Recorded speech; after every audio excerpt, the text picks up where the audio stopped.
Hello, everybody, and welcome back to another installment of the podcast, boys. I am one of your hosts, Connor Nielsen, and joining me, as always, on his own channel, it's the Comics Kid 2099. How are you doing, Comics Kid? I'm doing very well. We are here to talk about a movie, and I chose this movie for us to talk about. And much like when you chose Survival of the Dead, you opened the podcast with an apology. I too would like to apologize for this. I don't even want to call it a film. I don't know what to call it, but we are talking about The Scorpion King 3: Battle for Redemption, which is a direct-to-release, non-theatrical movie. It's starring Ron Perlman is in it for like 5 minutes. Billy Zane is the bad guy. Dave Bautista is in it, and those are the only actors that I recognized. Kelly Hu, we got some archive footage from the first Scorpion King movie. She's in this for about 10 seconds. That's the movie that we're talking about. And what is the plot? Oh boy. So this takes place after the Scorpion King 1. If anyone is unfamiliar with the continuity of the Scorpion King movies, the first movie is him marrying this sorceress Kelly Hu, and then he's the king of a new kingdom that he's kind of inherited. Then the second one, the Scorpion King 2, is actually a prequel to when he was like a young man teenager. And then this one is a sequel to 1, and his wife died somehow, and then he, I guess, let his kingdom just get away from him, and so now he's back to being a mercenary. And so he takes a job from Ron Perlman, and Ron Perlman is the king, and Ron Perlman's younger brother is Billy Zane, who wants to be the king. And so Ron Perlman wants to pair up the new Scorpion King guy with this other guy, one of his warriors who's from up north. He says, you two need to go and find Jango Fett, whatever that actor's name is, Aquaman's dad. You guys need to go find him because he's got the Book of the Dead from the Mummy movies. And my heart had a momentary spike of ecstasy when I saw that Book of the Dead from the Mummy movies. And that was the last moment of joy that I felt watching this film. But you need to go to him. And then they go to him, and Billy Zane's people are besieging his castle, and then the Scorpion King, this other guy, they are able to stop Billy Zane's people from doing that, and then they go in, and he says, well, I bet you were expecting gold, but I don't have any. So instead, I'm going to give you my daughter to marry. But she's not here. You're going to have to go and rescue her. And so then they have to go and rescue her, and then she is kidnapped by ninjas, and then they have to go and rescue her again. And then we find out that she is the leader of this ninja cult. Her name is Cobra, and apparently her dad did not know about her dual identity. And then she says, I'd like for you guys to help me because Billy Zane, he has the Book of the Dead now. He went and got it from my dad. And incidentally, it has a different opening mechanism than in the Mummy movies. The medallion that opens the Book of the Dead looks different, looks noticeably different than the medallion that opens the Book of the Dead in the Mummy movies. But Billy Zane gets the medallion, and then he opens it, and he brings forth these warriors, and then they're pretty much useless. And then by the end of the movie, the Scorpion King, he decides, I guess, he is going to take over Tamura Morrison's kingdom for him. He's going to be a king once again, and maybe he's going to go to war with Ron Perlman? Question mark. So that's the plot, I think. I don't think I forgot anything. No, I think that sums it up. Connor, what did you think of this? I hate you.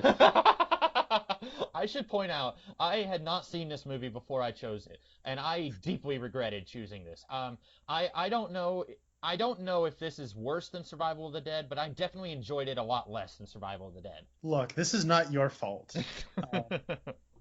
Well, this movie is, but I had the last week of my life has been grueling, okay? I've never seen any of the Stephen Sommers Mummy movies. I've never seen any Scorpion King movies, and I thought, you know what? That's kind of a chapter in late 90s, early 2000s cinema that some people speak about with fondness, and I should probably go back and watch all of them. So I watched The Mummy Returns, The Scorpion King, The Mummy Tomb of the Dragon Emperor, and then I thought, why stop there? So I watched The Scorpion King 2, Rise of a Warrior, and then I watched The Scorpion King 3, Battle for Redemption. Now, I was very tempted when I first started this to watch The Scorpion King 4 because it has the funniest title ever, which is quest for power, and they didn't think to make the 4 like the number 4. Um, I mean, that's a wasted opportunity. These, by the way, these Scorpion King movies just have the best titles ever. You know, Rise of a Warrior, Battle for Redemption, Quest for Power is my favorite. And then the 5th one, they just said, you know what? No one cares about numbers anymore. So it's called The Scorpion King, Book of Souls. And that one came out in 2018 after they'd already rebooted The Mummy in 2017. Anyways, I didn't watch the last 2 Scorpion King movies. But by the time I got to Scorpion King 3, I was sick of mummies. I was sick of the word Akkadian. I was sick of sand. I was sick of bad orange color filters on lenses. I was sick of CGI. I was sick of swords. I was sick of mummies. I was sick of books. I was sick of mummies. I was sick of CGI. I was sick of muscles. I was sick of mummies. I was sick of all of it. I hated it. But I will say, I want to give a special thanks to my brother Spencer, who spent precious minutes of his life watching The Scorpion King 3 with me. Because after watching The Scorpion King 2, which I will say is the worst of them all, Okay. I actually had some joy watching this movie because he was shook while watching this. He could not believe his eyes. I was acclimated. I had seen The Mummy Returns and Tomb of the Dragon Emperor. So I will say this probably... The Scorpion King 3, Battle for Redemption, is probably the best of this dual franchise since the first Scorpion King movie. Mm-hmm. I would sooner watch this than the Scorpion King 2, and I would sooner watch this than The Mummy, Tomb of the Dragon Emperor. So those are my initial thoughts. I've got 3 pages of notes. We are just gonna dig right into this, aren't we? Yeah. So Comics Kid, why don't you give me some of your thoughts on this thing? Okay. I grew up with, I was 10-ish when the first Mummy movie, the Brendan Fraser Mummy movie came out. So I've had that and The Mummy 2 have been part of my film canon, my own personal movies that I return to frequently. Those 2, I really enjoy those movies. I do think The Mummy 2 is basically the same plot as the first Mummy movie, but I still enjoy it a lot. I haven't seen Tomb of the Dragon Emperor since... it's been over 10 years since I've seen it. I remember not liking it, but I don't remember much about it. I know that I thought it was weird that Brendan Fraser's son is now basically his age. They're pulling an X-Men timeline thing here where, decades have passed and characters are staying the same age. But I saw The Scorpion King 2 maybe a year ago, and I remember thinking it was really bad, but it's been long enough now that I'll take your word for it. I'm never going to return to that movie. I will never return to any of these movies. I really actually did not like... I thought that The Mummy was kind of mediocre, and I thought that The Mummy Returns was bad. And then I actually think that the best out of all of these movies is the first Scorpion King. Mm-hmm. Not because it's good, but because it's really stupid. and that's what makes it the best, is that it's the most enjoyable, and it's also the shortest. Mm-hmm. So that counts for something. It's possible that I would feel differently about the Mummy movies if I hadn't seen them before. That's true. I have childhood nostalgia is connecting me to those movies. But I thoroughly enjoy The Scorpion King. I think it's loads of bad fun. This is just really stupid and highly enjoyable. I enjoy sword and sorcery, shirtless barbarian archetypes and stories. I purposely bought Red Sonja on DVD. So this type of thing should have been fun for me. But this movie, the insane plot is I'm not lying when I talk about all the weird, stupid, needless twists and turns that this movie took. It's baffling. And I haven't even gotten to the air quotes humor that this movie tries to throw you, and I don't even know where to go. I guess first of all, now that you've seen everything up to this one, I found it weird that they wanted to do a follow-up to the first movie. Since they already did a prequel, I feel like they should have just done another prequel. They could have cast this guy, and then just do something before he becomes a king. I thought it was really weird that they wanted to return to him being a mercenary, but they wanted to set it after he becomes a king. And I'm assuming something is going to happen in between 3 and 4 where he's going to lose this kingdom and he's going to go back to being a mercenary again, I'm assuming. So yeah, let's talk about the Scorpion King franchise. Okay, so we got Scorpion King. Well, first of all, we get the prologue to the Mummy, and all we know about the Scorpion King in the Mummy is there was this great warrior who tried to lead a campaign to conquer all the known world, and then his army was stopped, and then he called upon Anubis to grant him the power to crush his enemies and conquer all the world. And then once he conquers all the world, he gets sent to the underworld. Right? Mhm. That's the backstory. And then we get the Scorpion King, which is a movie that has nothing to do with scorpions or kings, really. It has nothing to do with the Mummy movies, really, except that The Rock is in it, and the movie is called The Scorpion King, and that's what makes it the best of the movies. And so basically what happens in that movie is The Rock is, like you said, he's just a mercenary, and then at one point somebody has an arrow that has been dipped in scorpion venom, and they stab it in his leg. And then the sorceress says, "You are no longer sick," and then he's no longer sick. And then in the literal last minute of the movie, Michael Clark Duncan calls him the Scorpion King. That's it. That's how he gets his name in the prequel. And then you get the Scorpion King 2, which tries to add like a backstory with like, well, bafflingly. Hold on, I actually forgot an important detail. In the first one, we add that he's the last Akkadian. Mm-hmm. Akkad has fallen, and he's the final Akkadian. And so that's the detail we add in Scorpion King. But you were going to say, bafflingly, what? So the Scorpion King 1, there were 3 Akkadians at the beginning of the movie, and then one of them dies, and then his brother dies. And so then he's the last one by the end. The prequel, we don't see his brother. There is no brother, right? Oh, well, okay, he's got one brother who dies because Randy Couture, as Sargon of Akkad, sends an arrow flying through the air and it hits him in the back. But then while he's talking to his mommy, he's like, when he comes back, he's like, wait, where is my brother? How come he has not come to see me return home? And they say, oh, he left home a year ago. Oh, okay. That's what they say. I think that's his brother in the first Scorpion King movie. Fair enough. Okay. I mean, if you're gonna do a prequel, why bother, using his brother? Like he's a character in his life. You should use him. Anyway, you were gonna say something. And then we get the third Scorpion King movie, which, third verse, same as the first. It's just the first Scorpion King movie again, except now they're, jerking around a forest instead of the desert. Like all these movies kind of follow a very similar structure. Mm-hmm. You'll have the Scorpion King. He will have a wacky comic relief sidekick, and then he will have an Asian love interest. That is every single one of them. Now, the second one subverts the pattern by having him not end up with the second Scorpion King movie is so bad. This is not a review of that, but like that one ends with like his Asian love interest says, Matthias, I want to settle down with you. And then he says, hold on, I thought you were wanting to get into wars and, battles and killing. And she says, nah, I just want to be a maiden.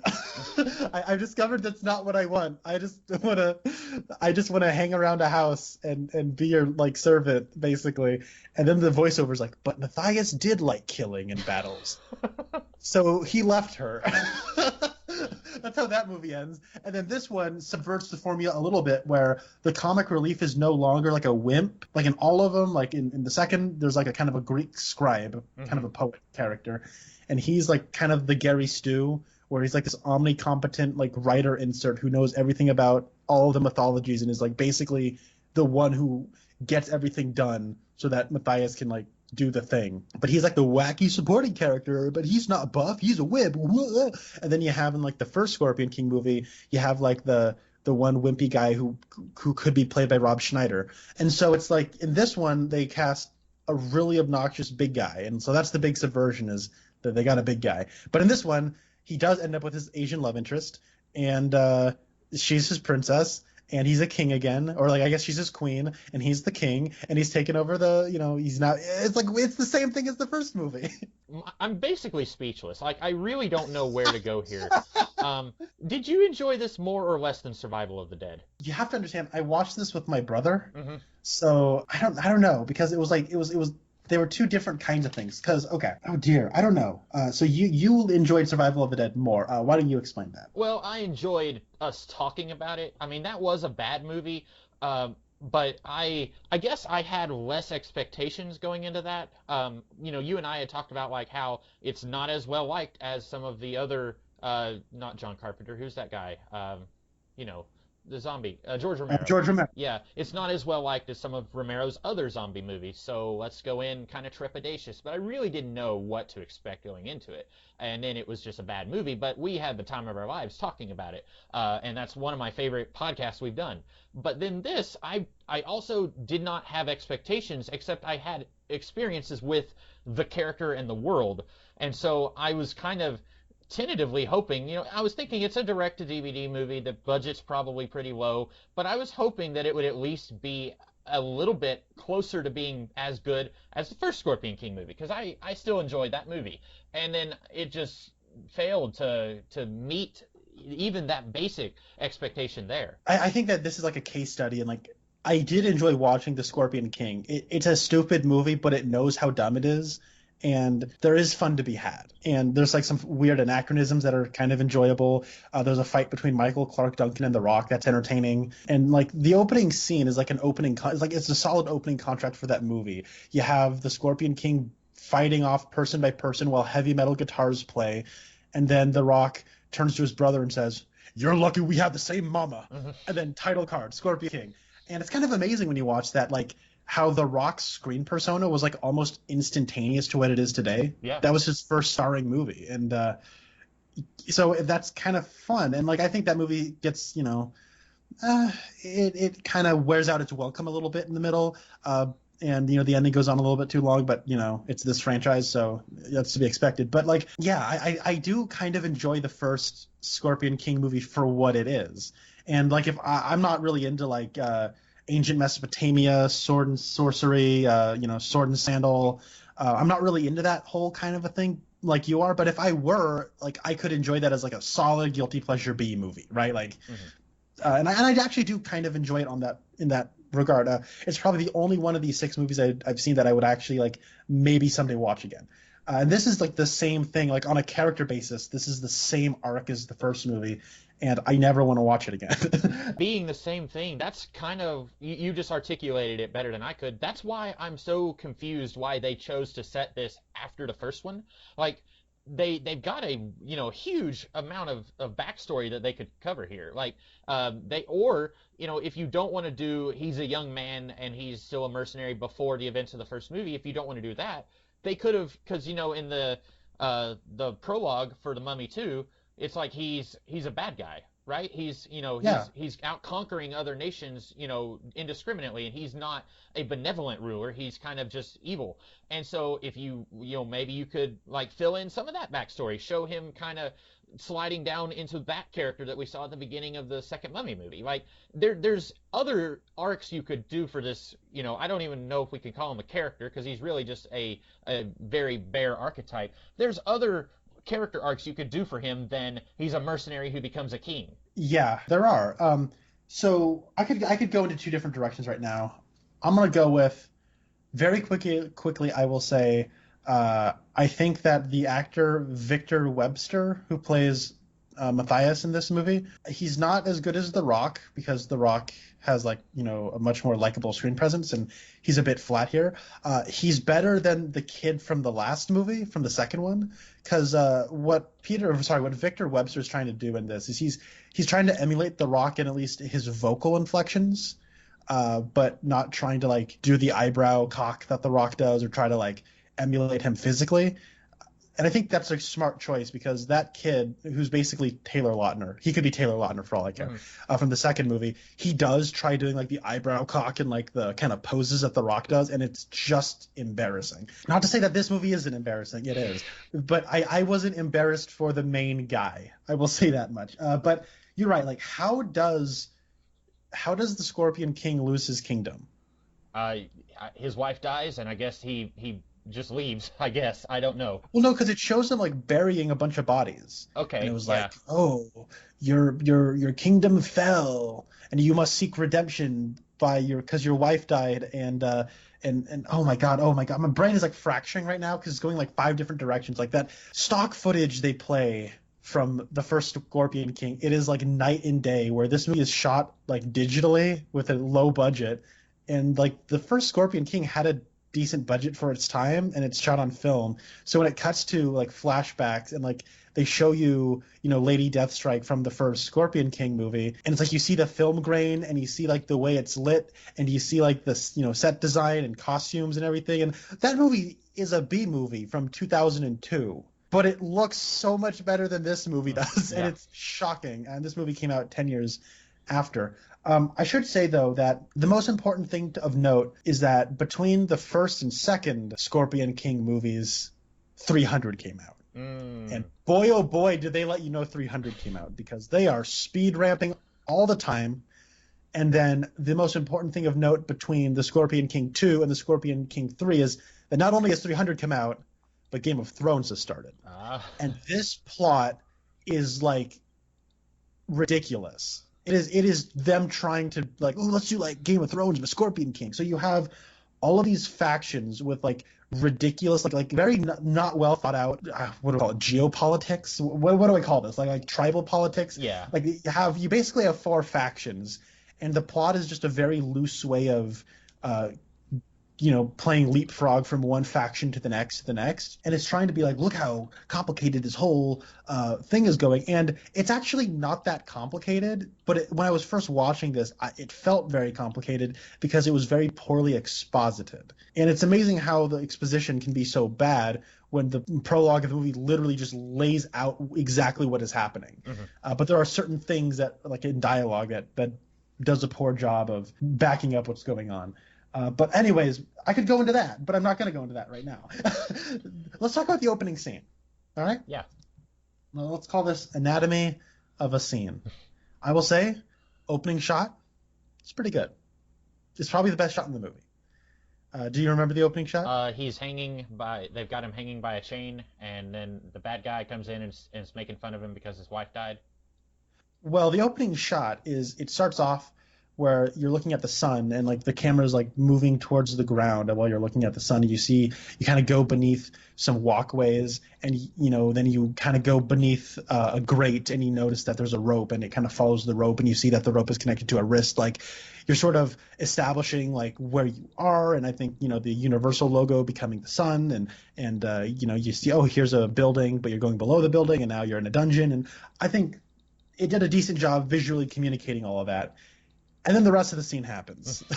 So it's weird. My brother and I were joking how the second Scorpion King movie came out in 2008, the year The Dark Knight came out. And this came out in 2012, the year The Dark Knight Rises came out. And I can't help but, like, in my own, like, fanfic, seeing the trailers for The Dark Knight Rises. Very anticipated. So let's have the opening scene be this comically bleak, like tragic opening where he's just getting punched and kicked in the midsection, and they're just like expositing like basically his backstory, and it cuts to stock footage that looks better than the actual footage in the current day, and then you have like the bad guy who's torturing him starts laughing like a comic book villain. Like he goes ha ha ha ha ha ha, and then he goes and he does that like 3 or 4 times, and it's really funny because that clashes with like you have like this choir, this sad choir singing, like it's hilarious, and I don't think it's supposed to be funny. And then you get an opening, then you get an action scene, and like all the action in this movie is bad, but like I don't know what happened. Like he gets a sword in his hand. I'm like, did he like use his feet to grab the sword? He's like swinging around kicking people, and then he's got a sword. What happened?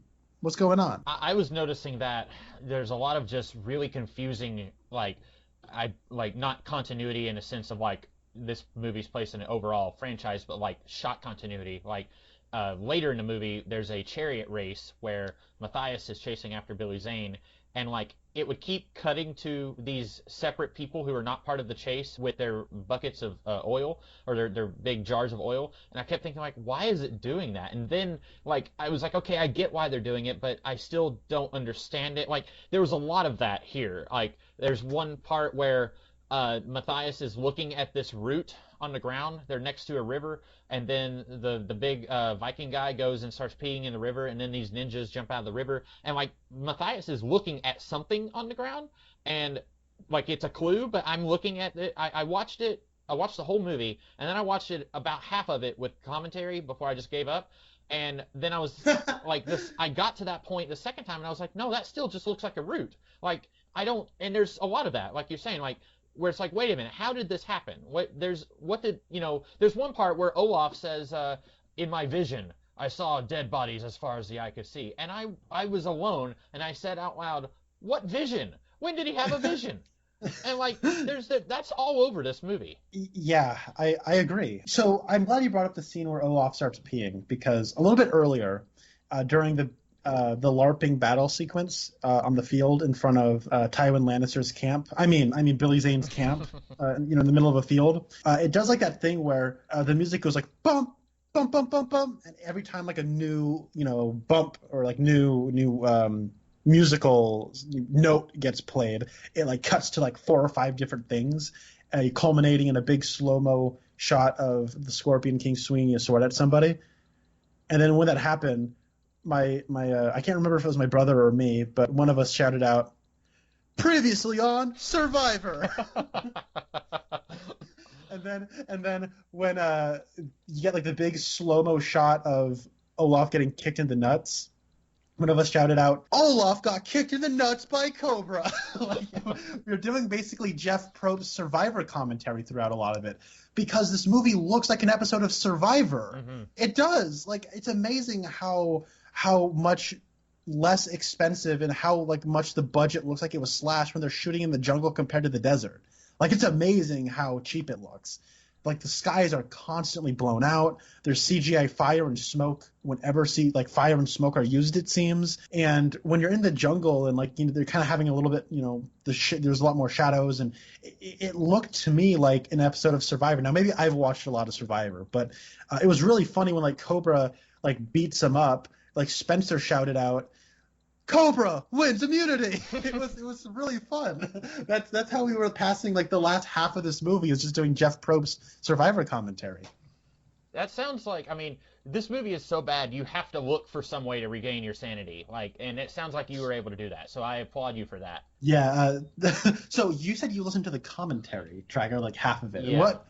What was that like? Well, it's the director. It's by himself, and I generally don't like listening to commentaries of one person by themselves, because I feel like that's just really boring, just hearing one person talk for 2 hours or whatever. But I was so baffled by this movie that I wanted to see what was going on here. And also I had it on in the background while I was doing something else on my computer, and then basically I did learn that he said they only filmed the movie in 25 days, and generally most movies have a couple of months of shooting time, and that's just initial shooting, and then you'll do reshoots, a few months later they may do ADR, or they may say, okay, we're gonna have to, this shot didn't quite work out the way we wanted, so we're gonna have to reshoot here, do stuff like that, and it might be in a different continent or whatever. 25 days is hardly any time at all to make an hour-and-a-half movie, or I think almost 2 hours. And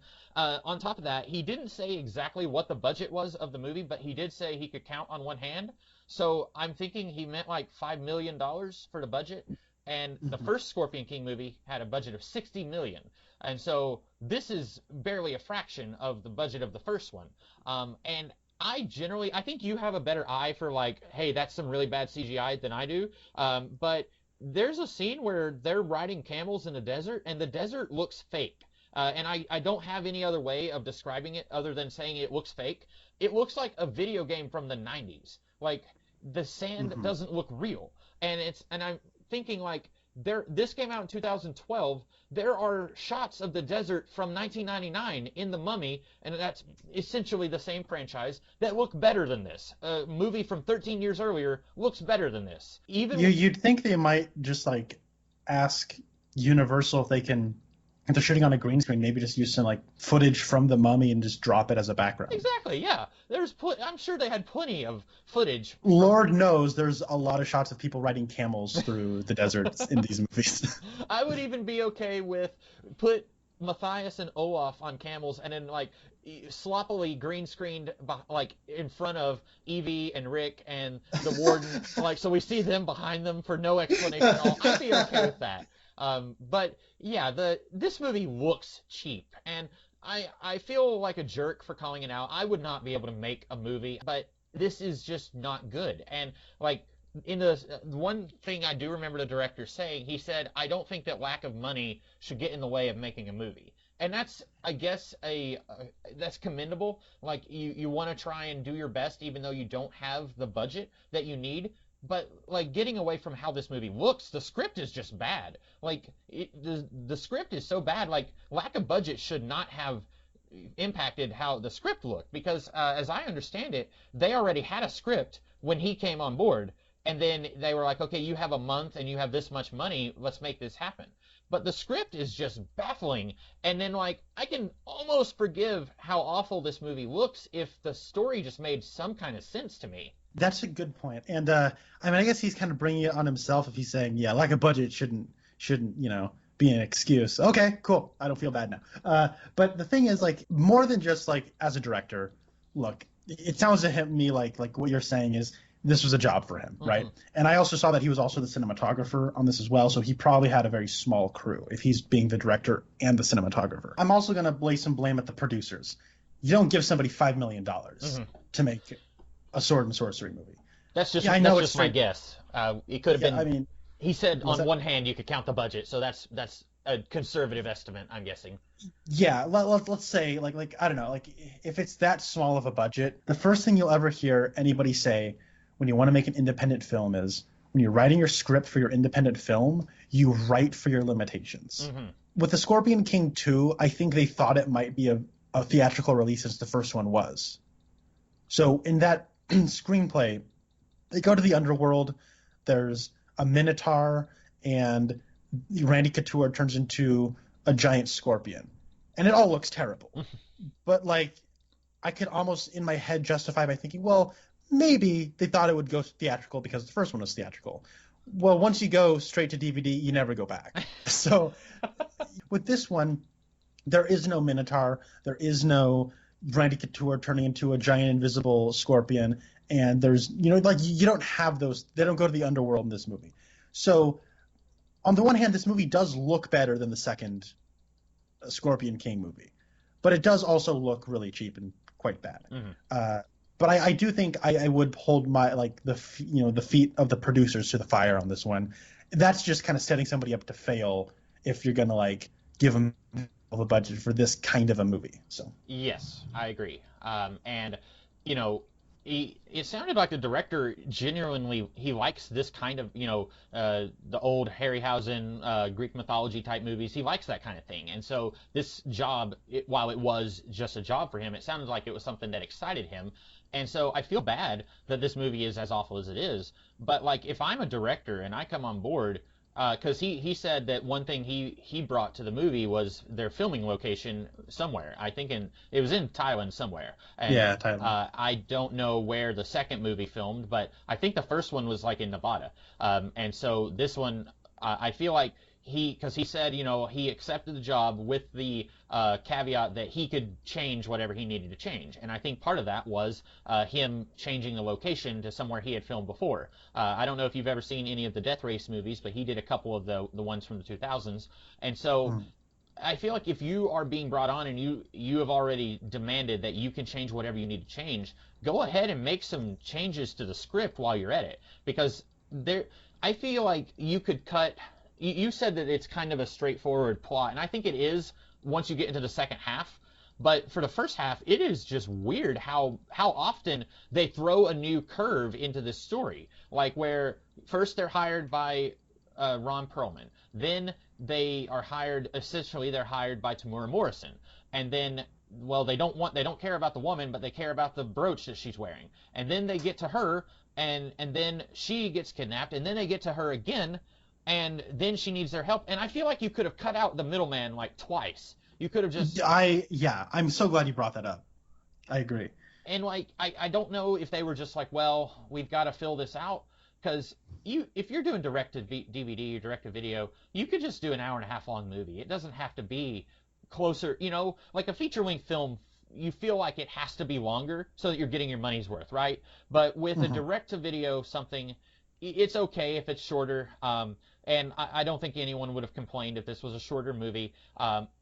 You didn't have to you could have cut out Tamura Morrison. You could have, there's any number of ways you could have simplified the plot a little bit, especially since effectively it's a mercenary becomes a king again. Like, and that whole bit where he becomes a king at the end and he's telling Ron Perlman, "You're not welcome here." That came so out of nowhere. Like, I guess I should have seen it coming because, like you said, it's basically just the plot of the first movie. But like up until that point, like when he's still fighting Billy Zane, I didn't get the feeling that he was ready to be a king again. You know? Yeah. Boy, do I know what you're talking about. And so, like, I don't know. Like, I think that maybe this director, he was jumping in. He was like, I like this kind of movie. I love the first movie. You know, I liked these when I was a kid or whatever. And I want to do this. And then they're going to give me the chance to film in this place that I really love and work with some actors that I really love. But he went into this thinking he could make something good, and it just, nothing worked the way it should have. So I got a question. Yeah. You listened to some of the commentary. Did he talk about if the actors were already attached to the film before he showed up? No, he didn't mention that there. So that I'm not sure if that was they were already there or if he brought them on board. See, I'm theorizing that maybe the plot is so needlessly like, and then they go here, and then they go here, and then they go here, because they had like, well, we got Ron Perlman, we got Billy Zane, we got Tamora Morrison. These are people who are, you know, at one point or are still in real movies. So, I mean, Billy Zane's not, but you know, Tamora Morrison. I mean, he was an Aquaman, right? He's a character actor. Ron Perlman, that guy, you know, he'll be in a Guillermo del Toro movie, and you know, he'll be Hellboy, and he'll be, you know, Hannibal Chow. He'll be in Sons of Anarchy. Then he'll come and do, you know, bargain bin trash like this, you know. So it's like we got him, right? We only have him for 2 days, but we got him. And so, to me, it feels like they were like, well, I mean, it's these actors. We gotta give them something to do. Yeah. And so that's why they have this, like, there's 4 factions all kind of at each other's throat in this story, and that's where I'm feeling like a Game of Thrones influence. Yeah. But it's dumb because we're not, you know, from the perspectives of the people who this political conflict relates to. It's the mercenary who's just here for some money. So that kind of makes it like it starts off as a fetch quest. And then it's, oh no, your princess is literally in a different castle. And then it's another fetch quest. You go to that place, and then you find out, oh no, you should team up with me and go fight them. And then he's like, okay. And then it's oh my goodness. So hold on, I got some notes here about the plot that I thought was weird. Hold on, one of my notes, just to go back to something you said, you had talked about how you had like a spark of joy to be like, oh hey, the Book of the Dead, right? Yeah. I actually have a note that says, Book of the Dead is back, baby. I also. And then they didn't really do anything with it. Yeah. But then they add like a whole new mythology with it, where it's like you need an amulet in order to use it. Yeah. I'm like, why? Well, I was thinking because you know in the Mummy 2, the Book of the Dead and the Book of Omen Ra, you have this weird-looking star-shaped key, and you put it on the book, the cover, and then you twist it, and that opens it up, and then you can just read it. Like if I opened it up and then the book was open, and then I like died, and then you came over and you saw the book was open, you wouldn't need the key because it's already open, right? Yeah. But here they have an amulet. It's not the same key. It looks different, and apparently, like you said, we never see them open the book, but at one point he has the book open. But like you said, they said that he needed the amulet to even like read from it. And then at the end of the movie, Billy Zane has the amulet and he like starts chanting and nothing happens. And I'm confused. I don't know what's changed, why he's not able to channel spells out of the book anymore. And maybe it explained it and I didn't understand, but you're right. They changed the mythology there to the point where why even use the Book of the Dead if you're just gonna? It's so different than what we saw in the previous Mummy movies. Yeah, it's strange. So in the prologue, what we find out is that Horus is sending out a couple of mercenaries to go ahead and team up with Ramusan, who's Tamora Morrison's character, right? That's what the mission he's sending him out to go do. And then I was thinking, wait, hold on. So why does Horus need to send a couple of mercenaries instead of just using a giant army to wipe out Talos, which is Billy Zane, and his band of an army? Like the whole reason Talos isn't storming on Horus now is because he's trying to amass a bigger army, so Horus could just wipe Talos out. Like he could. And then later he actually says he is bringing an army, but he wanted to send 2 mercenaries ahead anyways, and I'm thinking, what good is that going to do? Yeah. The only reason they were able to help Tamura Morrison like win, during that big first battle sequence is because they were late. Mm-hmm. What if they weren't late? What if they were on time? What is two big guys going to do like that, you know what I mean? Like, they wouldn't have really done anything else. And so they just kind of got lucky that they were late. Yeah. And I thought that was weird. And then later, when they're traveling, but like there's a whole scene where like they wake up and there's lions. Yeah. And I'm like, why was that in this movie?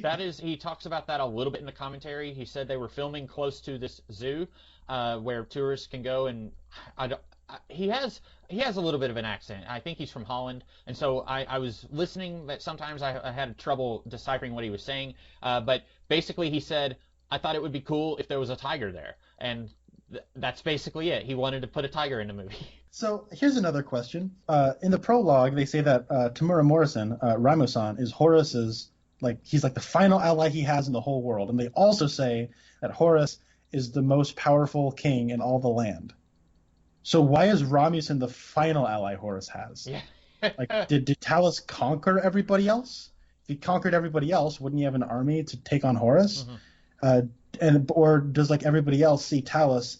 Do they see Talos's actions as an extension of Horus's actions? So they're like, we do not, align with you anymore, Horus, because Talos is going around and you're responsible for him. I don't know. That seems to me, anyways, to be kind of conflicting information, and it kind of begs a little bit more explanation. But they don't give it to us because it doesn't matter. And if Ron Perlman is the most powerful king in the land, why does he need Matthias's help? You've already got an army. It's like you just said earlier. At this point, the Scorpion King, his actions shouldn't even matter. Yes. Yeah.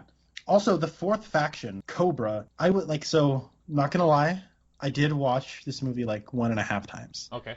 Because in the second half, it becomes brain-numbing, repetitive action scenes, and I was while I was watching it the first time, I was very confused about what was really going on. And the reason I got really confused is they started talking about Cobra, and I'm like, what's Cobra? And the introduction of they basically pull a Count Dooku with Cobra, mm-hmm. where they're just introduced in a line of dialogue and then developed in lines of dialogue. And then when you finally figure out what Cobra is, a little over halfway through the movie, you're like, oh, okay, I guess I'm supposed to already kind of be up to date on what Cobra is. But basically what happens is Ron Perlman just kind of says, oh, there's a guy named Cobra who's the leader of the resistance and whatever. And it's just one line of dialogue that's kind of thrown in there amongst a bunch of other lines of exposition. Mm-hmm. And that's actually the most important piece of the puzzle is Cobra. Because that's actually what King Ramusan's daughter is secretly Cobra. She's secretly a ninja. And that's the people who they end up siding with and then reclaiming the kingdom for. And it's introduced and developed in it's given the least importance from a story level. Yeah. I didn't catch any mention of Cobra either until quite a bit later, probably from Billy Zane, right around the time when Matthias was going to try to rescue her. That was probably the first time I heard anything about Cobra, and so that was just seconds before we saw the ninjas. Yeah, that's right. That's the one where they have that one guard, and you have Billy Zane do generic bad guy thing where he's like, I would not kill the messenger, only a brute would do that. Here, yeah, you kill them, and you can't. So you have that bit. That's when he's like, "Was it Cobra? Did Cobra do this?" And I'm like, "Wait, so is Cobra Horus?" Mm-hmm. But then I think at one point Horus is like, "Is it Cobra?" I'm like, "Who's Cobra?" I was very confused. I should point out I had 2 laughs with this movie. One of them was when he said only a heartless brute would kill the messenger, and then he hands the sword to his minion and says, "Here, do it." I thought that was kind of funny. The minion's face when Billy Zane says that, he's like, oh, great. I thought that was kind of funny. And then later, when Billy Zane is talking to some of the ghost zombies that he's summoned with the Book of the Dead, and they say, we're not your slaves, and he basically says, yes, you are. And as he's leaving, he says it in a sing-songy voice. He's like, you're my slaves! And I thought that was funny. Billy Zane is having the time of his life with this movie. I don't really, his character is basically, mwahaha, I'm evil, but I don't know, he was at least enjoying himself, so I guess there's some good to be had with this movie. Well, I'm glad you brought that up, because I have a whole section in my notes called Billy Zane is the best part of this movie. He is our Twin Peaks connection. Mm-hmm. You're right, he does look like he's having the time of his life. The first scene that Billy Zane is in, he rips a person's ear off, and it's hilarious. In the second scene that Billy Zane is in, he gets to play drunk. Now I'm convinced he was like drunk throughout the whole movie, but like he really got to act drunk and just like do whatever he wanted. It's like the director or somebody was like, "Well, you're Billy Zane. You were in Titanic. Do whatever you want. You're the bad guy." And then he's like, "Okay." But I think, and you're right, like I actually did note that Billy Zane being like slave. I actually did laugh at that, and I think it's supposed to be funny. So get on you, Billy Zane. And then when the scene where Billy Zane gets to be like a voodoo witch doctor, where he's resurrecting, the spirits with the Book of the Dead, hilarious. I laughed out loud because he is just so over the top. Now I got a question. I will never know the answer to this, but did Billy Zane come up with the names of the legends?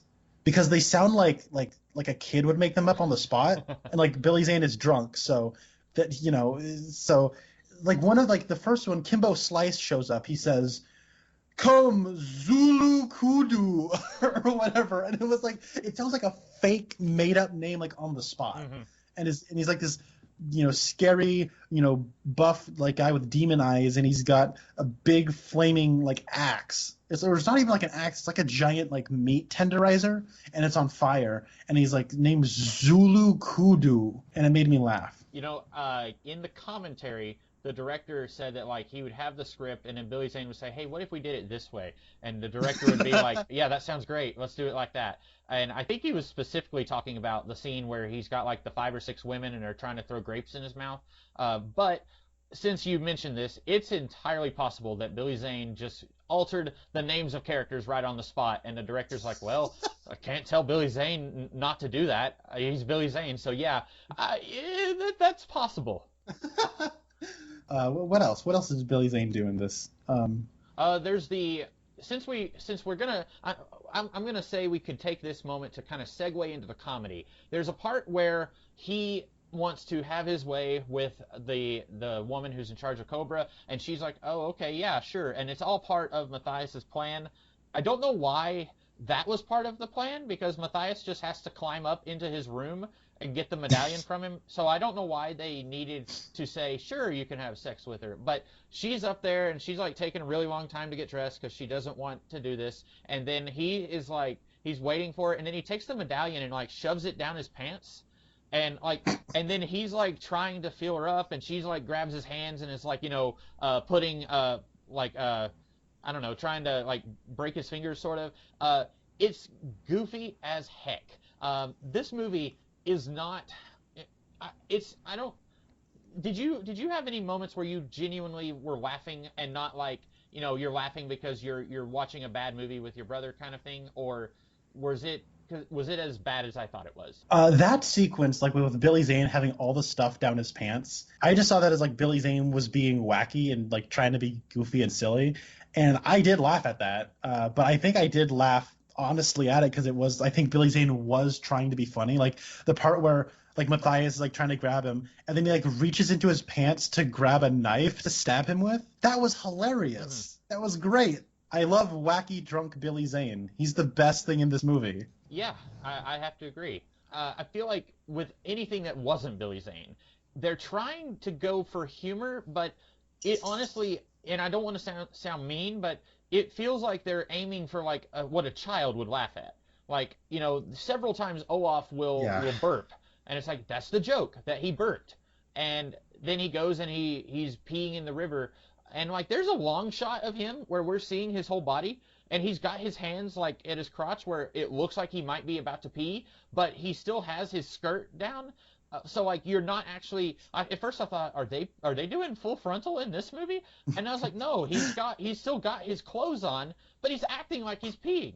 And but like there's the part where like Matthias and Olaf are riding camels, and then Olaf keeps making fun of him and saying like, "You're no true Acadian," and then Matthias just like punches him, and then they start getting in a fight, and then these guys come and they're like, "Hey, we're here to rob you," and then Matthias and Olaf ignore those guys and keep punching each other, and then so these other guys steal their stuff, and then the very next shot is Olaf and Matthias in their group with them at the campfire. They're drinking, and then suddenly they start beating up these robbers. And like stuff like that, I wasn't laughing, and I didn't understand. No, if anyone would laugh, like why would you laugh? It just wasn't funny to me. it wasn't. And I was actually confused. I was like, when I was first watching, I was like, so did they just decide to hang out with the robbers? That's what it looks like. It's exactly what it looks like. But then when I went back and rewatched it, it's no like they're all just talking about like, ha ha ha, those guys are so easy to rob, and they're passing around like some wine, and they pass it to the Scorpion King, and then it's like, yuck, what? There wasn't supposed to be you next to me, and then he hits him over the head. Matthias hits the bandit over the head with the wine flagon, and it was like, oh, okay. I hate the character of Olaf. Yeah, I hate him. Yeah. I hate him so much. So you can make a bingo card out of these Scorpion King movies, and one of them squares. I don't know exactly what to call this, but it's basically a contemporary phrase or expression that you just insert something that you're not usually supposed to say in like now, but you might say in ancient times. So, for example, in this, your breath, instead of saying your breath smells bad, Matthias says, your breath smells like rotten yak carcass. Mm-hmm. Who pissed in your wineskin? What in the name of demon snake is going on? And my favorite, where in Odin's codpiece have you been? It's like that's the same writing trick. Mm-hmm. And I just listed like 5 of them. Like 4 or 5 of them. It's like that's the same thing. And like I don't know what to call that, but that's like a regular use of comedy in all these Scorpion King movies. And I got so tired of it in this movie. And on top of that, there's some truly, truly awful ADR in this movie. Specifically when you're talking about when Olaf and Matthias are getting into a fight when the bandits show up. Like when they're fighting, it's like their faces are turned away from the camera, or like their hair is covering their faces. And you'll hear them like, yelling one-liners at each other, and it's just so bad. It's like, oh, I'm sorry, did I mess up your hair? And then like Matthias will be like, nice try. But then like you'll not, their heads are clearly not moving. Like when people are talking or like they're shouting, their heads will move ever so slightly, but it looks like they're just going through a choreographed fight sequence, and you can just hear like the what they're saying does not sound like. It just sounds like they're yelling at each other in a microphone in a recording booth, because like if you're actually yelling while you're like throwing fists, you'll like kind of be huffing and puffing a little bit because you have to like take in air. And then at one point like Matthias like the hair comes off of his face, and it's like kind of towards the end of a line of dialogue, but it's like his lips are not coming together to end the word that he's saying. It's like his teeth are just gritted and he's like making a snarling face, which is probably what the actor was just making throughout that whole fight scene. But they wanted to, we got to pep it up. We got to make it funny. We got to add, I'm going to mess up your hair. Mm-hmm. You know what I mean? Like, oh my God, it was just awful. Not only was it bad, like humor, it was also bad ADR. So it was like, it didn't even need to be there to begin with. Yeah. And like what, to make matters worse, that whole scene of like, they get in a fight with each other, and then they get robbed, and then they rob the robbers. None of that serves the story. It doesn't serve any of the tiers of they're hired by this guy, and then they're hired by this guy, and then they're hired by this guy. It doesn't serve any of those. So why is it here? Like, you could cut those. Well, I'll tell you why it's here.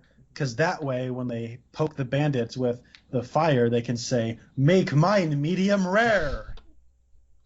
Oh, this movie. Well, no, you're right. Like, there's no reason it had to be there. And, like, on top of like the only story purpose I can see it serving is like there's a part where like Olaf and Matthias are like Olaf is kind of giving his backstory about his wife Olga and his 17 daughters and blah blah blah. But they could have had that same conversation while they're riding horses. Yeah.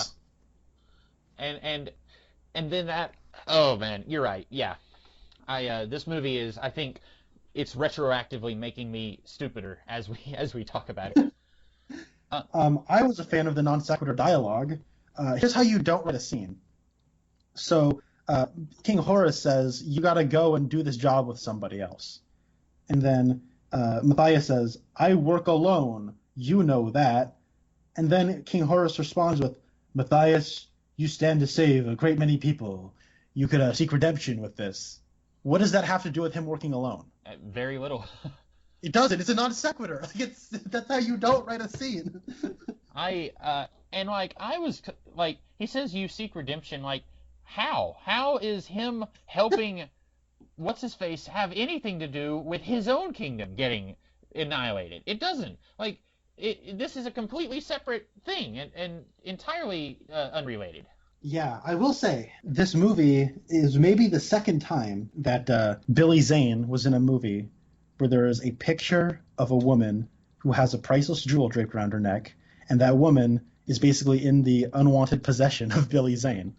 Are we speaking of the classic movie The Phantom? I actually have not seen the Titanic, but yes, I'm sure that the Titanic and lovers of that movie are just thrilled that this movie has something in common with that movie. I was watching so basically all these movies have like this, like, we saved the day, now I want to get it on with some ladies. That happens in all of these movies. It's very cringeworthy. But then, like, in this one, Tamura Morrison's like, I do not have any gold. And I turn to Spencer and he's like, okay, now they're going to talk about how he's going to have a woman. Yeah. And then he, like, pulls over the painting. He's like, you don't necessarily need to have this painting, just its subject, my daughter. I'm like, hey, I was right. But furthermore, the funniest thing is that painting looks nothing like his daughter. Yeah, what? And he apparently the painting was digitally altered. Like there's a real painting that they had, and then they changed it because it wasn't funny enough. But you're right. Like, why? The painting was supposed to be funny? I guess so. It was supposed to look gross and stupid, but like you said, like, it doesn't look like her. And then, like, 10 seconds later, when they meet her, they don't say, you don't look anything like the painting or anything like that. That's weird. And, like, I guess it was another situation of, like, we need to have a funny thing happen. Okay, let's have the painting looks, she's got, like, cross eyes and she's, buck teeth. And then, I don't know, like, it's funny, people are supposed to laugh. And again, like, this looks and feels like something that a kid would laugh at. If I was, like, 8 years old, I would probably laugh when they unveil a painting and the woman's cross. Like, that's something I would have laughed at when I was a kid. But it's not inherently funny now, in this context or out of context. Yeah, well, here's how you do that. Let's say this is like The Naked Gun, for example. Let's say the guys who made the Naked Gun movies wanted to make a spoof of the Scorpion King 3 Battle for Redemption. You would have it like, I will give you my daughter. I cannot describe her beauty because we've distilled it to a painting. This painting can do more than words.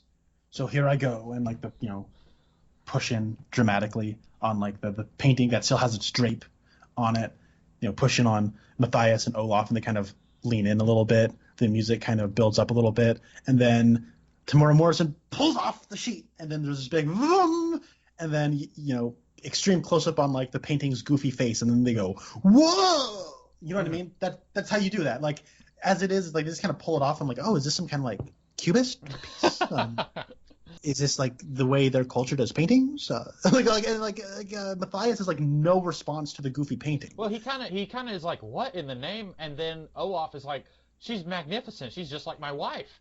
And I guess it's like, is that funny? Like, and speaking of your wife, you keep wanting to bang women. Like at one point when Billy Zane hires them, and I want to talk about that in a minute, but Billy Zane hires them to go and do the thing that they're already trying to do, and then Olaf says, Matthias says, we'll need more gold, and then Olaf says, and women.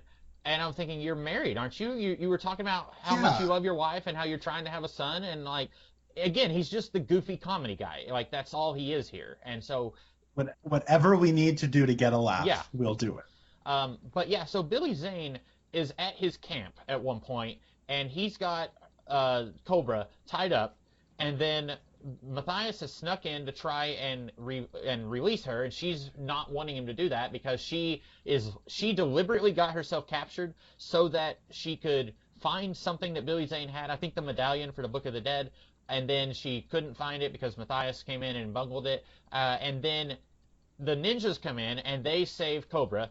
And then Matthias is over here fighting the ninjas. And then Billy Zane gets out like a telescope and he's looking and he says, who's that guy?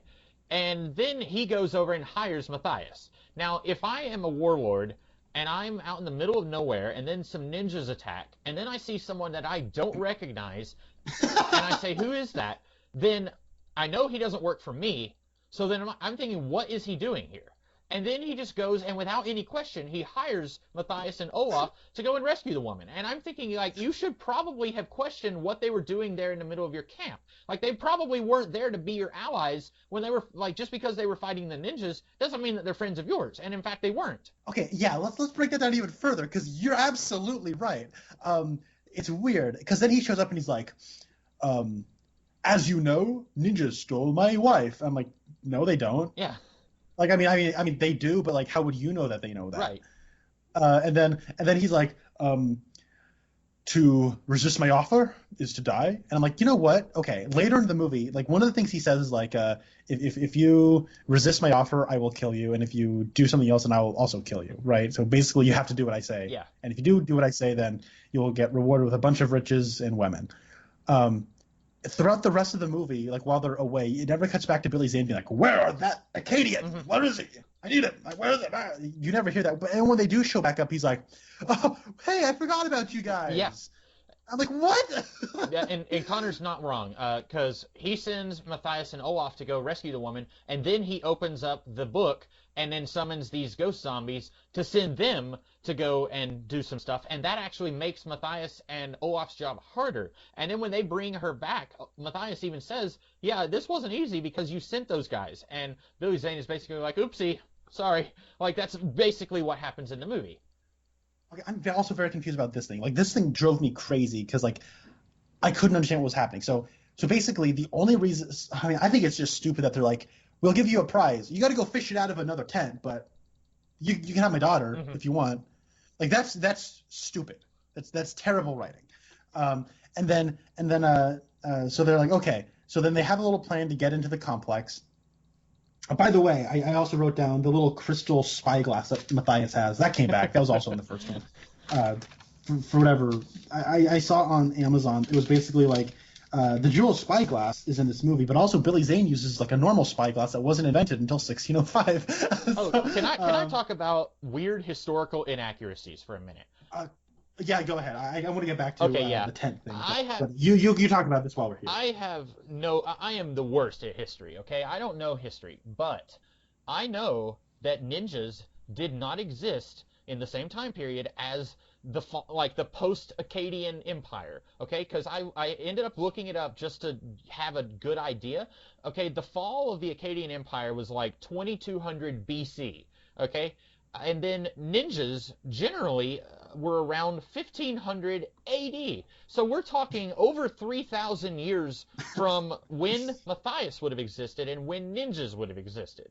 And I get that this movie just has all kinds of we don't care all over it, but like I feel like you've already shot yourself in the foot when you're attaching the Scorpion King to a specific period of time, because this is basically Conan with a fresh coat of paint. Like, Conan the Barbarian is a guy who goes around, sometimes he's a pirate, sometimes he's a soldier, and sometimes he's a king. It just depends on what era you're in. This is basically that, but you're setting it in a real period of time, whereas Conan is in a period, the time before time, when history was unrecorded, and you're allowed to do whatever you want when men were men. Yeah, but with this, it's set in a real time period, but then you're like, oh, let's just throw in some ninjas while we're at it. Okay. So yeah, back to what you were saying. Yeah, there's a lot of those weird historical inaccuracies. Well, I'm glad because you brought the ninjas, because this does relate to that. Okay. So Matthias breaks into the tent where he finds that Tamora Morrison's daughter's being held, right? Mm-hmm. Cobra's being held here. He doesn't know this is Cobra, but this is Cobra. And he looks at her and he's trying to free her because, association, okay. In the painting, she had this, this jewel wrapped. And you're right. This does sound exactly like a 14-year-old wrote this. Like, well, he's got to go get the girl because she's got the jewel. He's got priceless jewels. And so then he says, okay. So then she like kind of is like saying, no, don't untie me, don't do it. She's like kind of kicking him, and he's like, no, I'm here to rescue you. And then the ninjas show up, and then he runs after the ninjas. Okay, we've already established he doesn't give a crap about the lady. Mm-hmm. He's just there for the amulet. And just looking at her, she doesn't have the amulet. Why aren't you just like raiding the tents to look for the amulet? Why are you specifically trying to get her out of there? Do you think that rescuing her she's gonna tell you what the amulet is? And then like they take her away, and instead of being like, well, the amulet's got to be around here somewhere, he runs after them. And as it turns out, Billy Zane already has the amulet. Yeah. So it's like it's just progressing this like while you're forgetting about the details that were supposed to be important to the characters. The woman wasn't important to him. It was the money. He wanted the amulet. He wanted the priceless jewels. Yeah. I didn't think about that. I was thinking that you were going to say, because Billy Zane says, if you don't do this, I will kill you. And they're like, okay, we'll do it. And then they go away. You know what? If they weren't the heroes of this movie, if I was out there somewhere and Billy Zane came up to me and said, I need you to go and find that woman, and if you don't do it, I will kill you, but if you do it, I'll give you money. And he's already given you money, I would say, okay, and then I would walk away, and then I would not come back.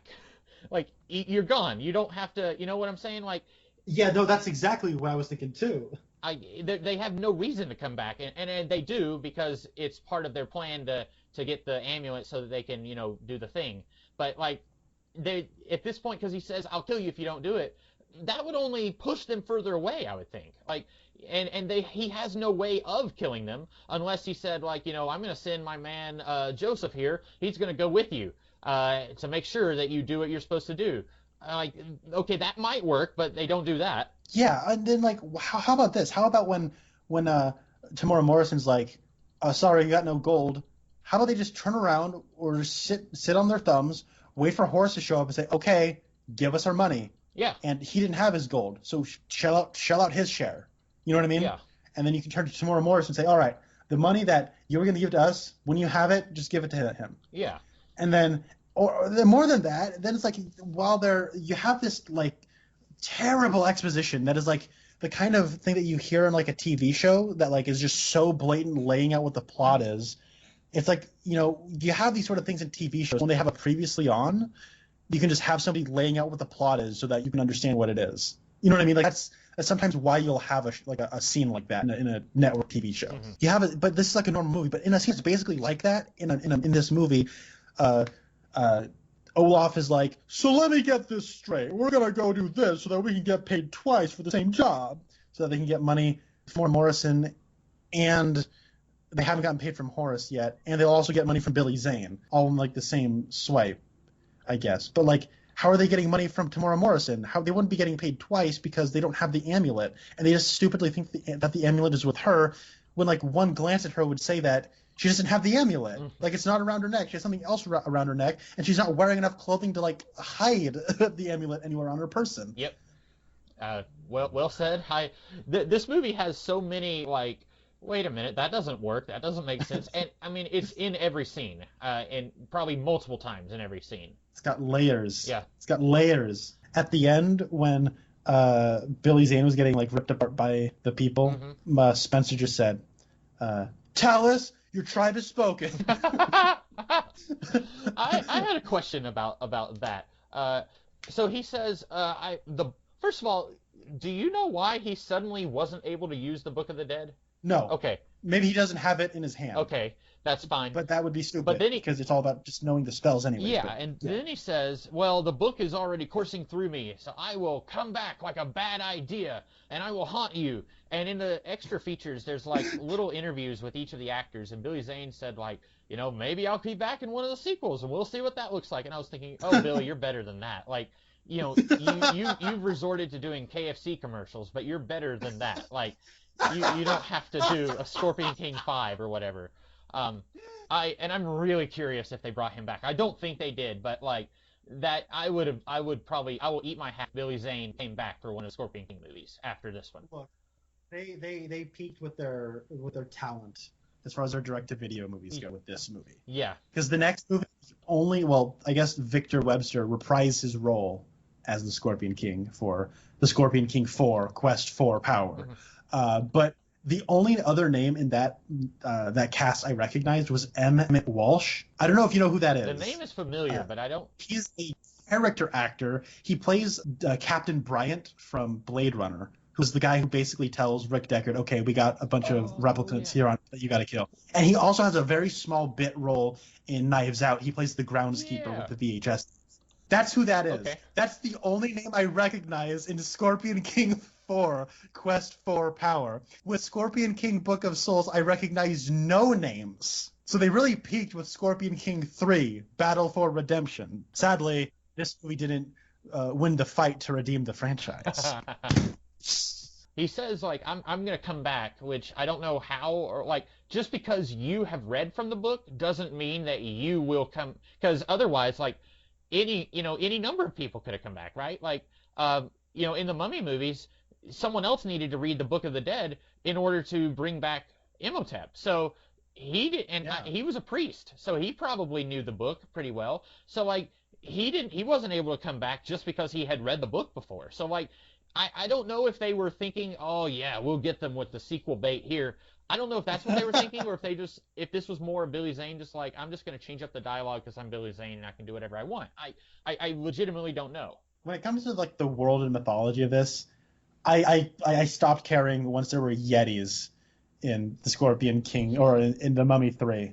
When in the Mummy 3, when they go to Shangri-La and then Yetis show up to help out, and then the one lady starts speaking Yeti for them to help her out, I was like, okay, we're done.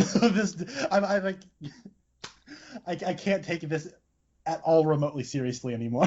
But no, you're right. I don't know, like, okay, so also I thought it was like so silly when like they summon 3 legends or 3, what do they call them? I don't know, heroes or villains. They're like, they work for the underworld, but they also work for, I don't know. It's like the nega version of the core trio in this. Yeah. So you get a big beardy guy, and then a giant Dave Bautista who's a little bit more stocky than Zulu Kulu, and then you have Asian lady, because of course, like we have to have them. They're the dark reflection of our core trio. And then so in the big finale though, here's how bad, like, the action is really bad in this movie. It's very repetitive. What ends up happening is, like, I was watching this with Spencer, and like at one point the 2 ladies are fighting. They're outside, and like Spencer said, how did they get outside? And then like Olaf has a big like scar running across his like belly, and Spencer's like, how did he get that? And I'm like, I don't know. like the last time we saw Batista fighting Olaf, he destroyed a statue with like his chain blades. Mm-hmm. And then next time you see him, he's got like a scar on his belly. He's like, that's something you kind of want to see happen, right? Like if that's raising the stakes. And yeah, it gets very chaotic, and like it's trying to do cross-cutting between 3 different fights, but there's like not a whole lot of coverage on them, so it's like they feel very close up to one another. So when they start cutting between the different fights, it's very disorienting and confusing because it's all up close. Yeah, it's like I was saying earlier. Like there's that scene where the chariot race is happening, and like it keeps cutting to these people with big jars of oil. And it does that like 3 times before Billy Zane throws a torch on those jars to kind of try and blow up Matthias. And I get why they were doing that. Like they were thinking, in order to pay off something, you got to set it up. But like, I think maybe like our audience is smart enough to, if he just threw a torch on like a jar and then it blew up, we've already seen earlier where they had oil and they lit it on fire. So like that was less than an hour ago. We don't need to be reminded of that again. And so I feel like it was just more confusing the way they did it. And there's a whole lot of that, like you're saying. Like in all the fight scenes, it's like just multiple instances of I don't understand what's going on. And also, the 300 influence is still here. There's a lot of slow motion, but embarrassingly, like a significant percentage of the slow motion was shot at 24 frames a second, so the slow motion is very choppy. Do you know how slow motion works, Comics Kid? I've heard people talk about it before, but I don't know enough about the ins and outs of like the specifics on how it works. Okay. So usually when you're shooting a movie, you shoot it at 24 frames per second, right? But if you want something to be in like slow motion, and you want it to be like this very like the Matrix, where the slow motion is very smooth, right? When you see something slow, it looks like something is moving very slowly, and there's no choppiness, it's like fluid slowness. Then you shoot it at like 60 frames per second. Or higher, any number of frames per second, right? Like 120 frames a second. And what you do is you slow that down to 24 frames per second. So when you play the footage you shot at 60 frames a second, and you replay it at 24 frames a second, then it's moving slowly, because 60 frames per second is more information than 24 frames a second, right? it's more pictures being taken in 1 second than 24. But when you play 24 frames per second and you want to slow that footage down, then you're playing like 5 frames in a second, right? Right. And so that's going to make it look very choppy. And a lot of the slow motion in this is very choppy because it wasn't shot to be in slow motion. They just wanted to slow it down for some reason. And so much of the slow motion, I think, is completely needless. Like, there's like a big part where he's fighting a ninja in like the big battle sequence, and there's like they're fighting next to an elephant, and then like he jumps onto the elephant's tusks, and then it's all slow motion. Oh, what's he gonna do? Is he gonna kick somebody while he jumps off of the elephant tusk? No, he just sort of lands on the other side of the elephant. He could have just rolled under the elephant, and it would have been the same thing. Why was that a slow motion shot? I don't know, but yeah, because 300. Because 300. It's like that makes everything look so much cheaper. Is when you have like a bunch of slow mo shots and 40% of them are choppy. They were not shot to be slow motion. Like I've said, I'm not as into like specifics of like this is how a movie's made and this is you know what I'm saying. Like I'm more. Yeah, no, I hear you. But like you're right, it looks weird and it looks wrong. Like it makes sense. Like that is an artistic, stylistic choice that you can make. Like Peter Jackson does that in The Lord of the Rings. Mm-hmm. Yeah. But it's typically like in a flashback, or it'll be in like a bad guy showed up and it's supposed to be kind of like throw you out of your throw you off or something like. And it is a visual thing that is slowing the progression of the image down, so it does catch your attention and kind of disrupt the flow of what you're watching. And so he does it correctly. I think they just wanted to have slow motion portions, but then they didn't shoot it for slow motion. That makes it feel very cheap. Also, this is going to be something that I will guarantee 100% of the audience will not care about. But there are these things called lenses. Now, there are different kinds of lenses. You can get anamorphic lenses. You can get spherical lenses. They shot this movie with spherical lenses. Why am I bringing this up? Because they wanted to use lens flares. When I shoot something on like my phone, it uses a spherical lens. So when like you get like when you shoot on like a normal camera, like a still photography, like a lot of people will use spherical lenses. When you shoot like if you had like a camcorder when you were a kid, those were spherical lenses. So when you get a lens flare on that, the lens flares look a certain way. But when you have an anamorphic lens, like whenever people want to do lens flares, they want to do like a Spielberg lens flare. And that's what J.J. Abrams has built an entire career on, is doing Spielberg-esque lens flares. Those are anamorphic lens flares. They look a certain way. Now, anamorphic lenses, visually speaking, do look of a higher quality than spherical lenses. Mm-hmm. So when you're trying to do, like during the big prepare for battle sequence that goes on for like 5 minutes or so, you know sequence I'm talking about? It's like where they have the elephants and they're storming and it's in like they're LARPing in front of in the field in front of like Billy Zane's camp. It's like end of Act 1, I guess. And it's like a 5-minute sequence where it's like slow motion and they're like getting prepared for battle while they're staring each other down. Do you remember that part? Yeah. The sky is constantly blown out in this movie, and that also makes it feel very, very cheap. There's like you don't see clouds in the sky, you just see white as the sky. It's blown out. But you'll see lens flares, and they are spherical lens flares. And that makes it look like a fan film. It looks cheap. It looks bad. It looks not good. That's like and they keep doing it too. And it's embarrassing. Like it makes the thing feel like a fake movie.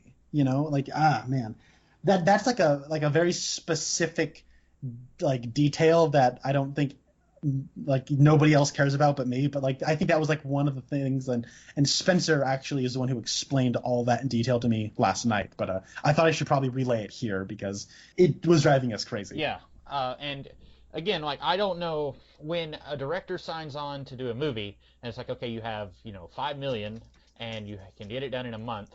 Is the company, like whatever studio is funding this, are they the ones who provide the cameras, or is it the director's job to hire out some equipment from the budget that he's given, and is that his choice of what cameras he's going to use? You know what I'm saying?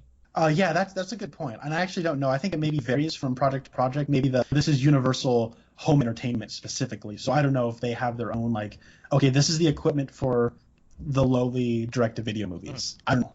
That's a good question. Yeah, and like I either way, like you said, I think there's a little bit of blame to spread around here, but whoever we can blame, like it doesn't look like a good film. I will say, did you have anything to say about the action in this movie? Because I really got bored and annoyed of it. Okay, I thought it was okay. It might be the second best thing in the movie, if I can say that. I think that might be where they took a lot of pride in making it. They wanted it to be an exciting movie, but like you said, like especially there towards the end where it's just a whole lot of action all in a row, and it's not really broken up. Like the scenes are not, pretty much the point where Matthias tells Olaf, hey, let's go get going, and Olaf is trying to get drunk. Pretty much from there to the end of the movie, it's just one long action scene, and it gets tedious. But I think the action itself looks okay. Yeah, I don't really have like an issue necessarily. Like if I were to just watch one action scene out of context from this movie, I would think it was all right. If this was like somebody uploaded, hey, we shot a Scorpion King fan film action sequence, I'd be like, oh wow, that was impressive, that was pretty neat. My issue with the action in this movie is that it's not varied enough, and they don't come up with like enough clever situations. Like I'm thinking about like the Mission Impossible movies. Now the Mission Impossible movies are like top talent, you know what I mean? But like they're top of the A-list when it comes to action. Yeah. But they come up with like there's a whole sequence in the 5th Mission Impossible movie where it starts out where somebody takes the information and starts running, and then it starts off as like a foot chase, and then it becomes a car chase, and then it becomes a motorcycle chase. And it's a very cool sequence because it keeps changing up what it is. And like, the car that they're using has like different advantages and disadvantages in the motorcycle that Ethan Hunt ends up using. But then also running on foot also has its own advantages and disadvantages. And then comes up with but then also the foot chases in Mission Impossible 5 are different than the foot chases in Mission Impossible 6. They come up with different things to do, and that's cool. But in this, it's just the same thing over and over and over and over and over again. People swinging swords. Also, if somebody has 2 swords, they will use the double sword block constantly. Like that fight between Cobra and then the lady summoned from the Book of the Dead, when they're doing their fight, I thought they were just doing the same move over and over and over and over again. Like how many times is Cobra going to like take her 2 blades and have them come swinging down, and then like Nega Cobra uses she crosses her 2 blades to block. It was like that, the same move, constant, and it was driving me crazy. So when like Dave showed up and he had like blades at the end of like chains, I was like, oh god, this is something. And then you never saw them except for that one little instance. And I was like, are you kidding me? That was something new. And like whenever like the ninja started fitting, it was like probably cool choreography, but like the way they shot it was like they shot it from 5 different angles and wanted to use all angles. So like they didn't breathe. They didn't have a chance to they didn't like use the one take that captured the thing the best, the big move the best. It was, just it kept chopping around, and so I didn't get to appreciate that choreography a lot. And it was just a lot of ninja kicking and ninja punching and ninja flipping, and you saw that again and again and again and again and again. It was like the same moves. It felt like over and over again, and then they start swinging their swords, and they're not really having like creative choreography with the swords like in like a Pirates of the Caribbean movie. It's just the same swinging your swords and blocking constantly over and over and over, and like after a while it got very tiring. Like the last half of this movie, a lot of it I just kind of tuned out because it was just it got so repetitive that it didn't have anything that kept me engaged. Yeah, I understand that entirely. I guess what I'm saying is the best action scenes, they kind of tell a story with the action.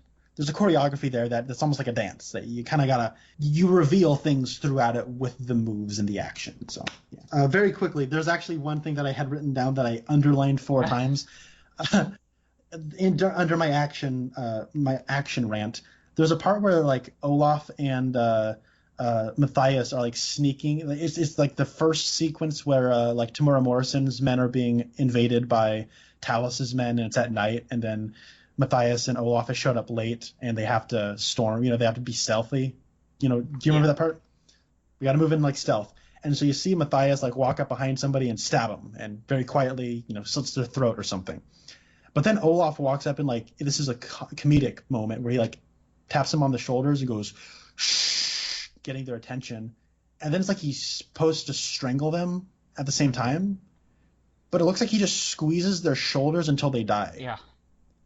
I'm like, what? He's just like squeezing their shoulders. Like his arm is not. It doesn't look like it's making any contact with either of their necks. But it's just supposed to. Oh man, that was. Ooh, I noticed that so hard, and so I underlined it 4 times. Yeah, that and there was another. It was at that same part where, uh, you were talking about something Matthias did, right? Or Olaf. Oh, okay, Oh, yeah, that's the part I was gonna, yeah, where it just looks weird and like it's almost like they didn't have someone to choreograph the scene, so it's just like, okay, make it look like, you two just pass out when he does a thing. Like we don't have the time or money or personnel to make this look official, and so like just do whatever you do. That's kind of what it looks like. yeah. That I want to know, like, a lot of the times, with like B movies and lower budget stuff, they don't spend time to choreograph things. And I feel like certain things here are choreographed, like the ninja stuff is choreographed, but a lot of other stuff does not feel that way. And I don't know if you've seen any of like like I know the Red Letter Media guys did an interview with the guy who played Samurai Cop. I don't know if you've seen that video. I have not, but I knew they did an interview with him. It's a wonderful video, and he talks about how they just did not choreograph anything in that movie until like the day they would show up, and then they had like one of the actors is like a black belt, and he had to like come up with fight scenes the day of, and it just like drove him nuts. And so they would just kind of goof around a lot of the time. That's why the action looks so bad in that movie. And I want to know if like you said, they only had to shoot like 25 days. So and they wanted to do a lot of action scenes. So I wonder how much they could really choreograph for this movie. Yeah, I think maybe you hit on something where like they want to do a big action movie. They don't have the budget to do a lot of like special effects stuff, and maybe they had learned their lesson from the second movie where it's like, okay, the special effects don't look great there, so let's not do that. So what can we do in a big sword and sorcery type movie? Well, a whole lot of action scenes. Okay, but we have less than a month, and we've got all these actors that we're having to move around and use their schedules and stuff. So like I feel like that's probably why it doesn't look as inspired as it should. Yeah, it looks like a Survivor episode. Yeah. Which, you know what? I do love Survivor. I have an unironic, lifelong love of the game show Survivor. So maybe that's why I enjoyed this a little bit more than. So. I've never seen Survivor, so maybe I would have enjoyed this a little more if I had. It is peak reality TV. It is like junk food, but doggone it, it's like Wendy's. I like Wendy's. Yep. They got good fries. Their burgers are nice. Yeah, I hate McDonald's, but I do love me some Wendy's. So yeah, that's the way I would describe it. It's just a bunch of people acting like they're in high school, being drama queens. And every once in a while they'll do a challenge, and they got to strategically vote people out. And it is what it is. I enjoy it, and I acknowledge that it's not highbrow, but I do love it regardless. Yep. I will meet you there, even though I've never watched it. I will agree with you. All right. So I guess it's my turn to pick a movie for review. Yes. Are you going to get revenge on me for picking this movie? Yeah, because I know there's 2 things you hate. It's long movies and Love at First Sight. Oh boy. So, keeping in line with Billy Zane, I'm gonna go with Titanic. Oh, okay. I've never seen Titanic before. Which, yeah, I didn't realize you'd never seen. But I figured I actually need to watch Titanic. It's like I have a list of movies that I'm watching through, and Titanic's actually the next one. But you know what? Actually, I'm not gonna go with Billy Zane. I'm going to go with another actor who is in Twin Peaks and is also in Titanic. I got to make sure I'm getting the actor's name right. But if I remember correctly, Billy Zane is in 3 episodes of Twin Peaks season 2, and so is this actor. And at one point, they actually have overlap, and they were in one episode together, not in the same scene ever, but they were in an episode of the second season of Twin Peaks at one point, and it is David Warner. That's what I'm thinking of. Yeah. David Warner, he played Thomas Eckhardt. Yeah. Is that the name of the character from Twin Yeah. Peaks? I don't know if that's no, I'm thinking of Lieutenant Eckhart from Batman '89. So But it was um, something Eckhart or something like that. That was I know who you're talking about. yeah, oh, it is Thomas Eckhart. Yep, my Twin Peaks been ingrained into my subconscious, so I could just come up with that name. David Warner played Thomas Eckhart in the second season of Twin Peaks for a few episodes, and he was in Titanic, where he was the manservant of Billy Zane. So we never picked David Warner pick as our connection, so I'm going to go with him. Alrighty. How long is this movie? Maybe I don't want to ask, but I am curious. It is 3 hours and 14 minutes. Wow. Well, I may just need to make a weekend of it. Just watch like an hour on one day and then an hour on another day. And I know that film fans are like, no, you must sit through the whole thing all at once. You know what? Honestly, I think there's an intermission. Like if you buy the Blu-ray or the DVD or even the VHS, like they put it onto 2 discs or 2 VHS tapes. Okay. So if you want to like watch half of it one day and then another half the other day, I mean, that might be a smart way of doing it. And this is definitely a movie that is divided into 2 halves. So yeah, it'll be fun. This is a James Cameron movie, Best Picture winner for the year 1997, tied Ben-Hur's record of number of Academy Award wins. It is on the American Film Institute's top 100 greatest American films of all time, but so is Bringing a Baby, so maybe that's not too much of a praise. Bringing a Baby sucks. That's a hot take, but that movie sucks so hard. I hated it. But it also stars probably most notably Leonardo DiCaprio, Kate Winslet, and Billy Zane, along with Kathy Bates and Bill Paxton. So that is my pick. All right. I kind of suspected this movie would come up at some point just because of Billy Zane. I did not know that David Warner was in this movie. But yeah, so we'll talk about that in a couple weeks. And well, Connor and I will record in 1 week, but you guys will still be hearing it every other week. I'm doing a little behind the scenes here, but we are you guys will hear it when you hear it. So that's about it for The Scorpion King. I should tell you before we log off that the Scorpion King 5 movie collection is available on Amazon if you're interested. $26 for the Blu-ray. I feel like that we can put that on your Christmas list. Santa Claus, take note. $26 for 5 movies. That's a good deal. Yeah, and it's a good deal. If one of them is good, then that's I wouldn't say that's a good deal, but hey, I am going to. I noticed that the last Scorpion King movie, Blood and Dreams or Blood and Debt or something, it's called Book of Souls. That is on Netflix, so I'm against my better judgment, I'm probably going to watch that one. I haven't seen 4, but I figure at this point all these movies are kind of interchangeable, and you can just watch them in whatever order you watch them. Yeah, that's the impression I've been getting from them too. Well, with that being said, we will see you guys in the future when we talk about Titanic. So I am the Comics Kid 2099. And I have been Connor Nielsen. And see you guys later.